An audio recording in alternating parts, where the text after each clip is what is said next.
মানুষকে বিপদ থেকে উদ্ধার করতে পারত, মানুষকে যদি সমস্যার সম্মুখীন থেকে উদ্ধার করতে পারত, তাহলে মনে রাখবেন পৃথিবীর সর্বশ্রেষ্ঠ ব্যক্তি মুহাম্মদ সাল্লাল্লাহু আলাইহি সাল্লাম উদ্ধার করতে পারতেন। কিন্তু মুহাম্মদ সাল্লাল্লাহু আলাইহি সাল্লাম আল্লাহ তাআলার সর্বশ্রেষ্ঠ রাসূল, সর্বশ্রেষ্ঠ নবী।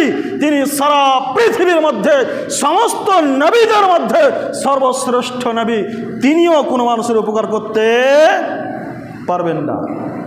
তাহলে আপনার ওই পীর, আপনার অলি, আপনার কবিরাজ, আপনার জাদুঘর, আপনার ওই গণক কি করে আপনাকে বিপদ থেকে উদ্ধার করতে পারে? আপনাকে কি করে সেই সমস্যা থেকে উদ্ধার করতে পারে? অসম্ভব হতে পারে না। অতএব যেই কোনো সমস্যার সম্মুখীন হন না কেন, একমাত্র সেই আল্লাহ তাআলার দরবারে এই দোয়া করতে হবে আপনাকে। আল্লাহ তাআলার নিকটেই চাইতে হবে, আল্লাহ আমি এই সমস্যার সম্মুখীন হয়েছি, আল্লাহ আমি এই বিপদে পড়েছি, আল্লাহ তুমি আমাকে এই বিপদ থেকে উদ্ধার করো। তুমি সর্বশক্তিমান, তুমি সর্বক্ষমতাবান, তুমি মওতের মালিক, তুমি হায়াতের মালিক, তুমি সারা পৃথিবীর সব কিছুর মালিক তুমি।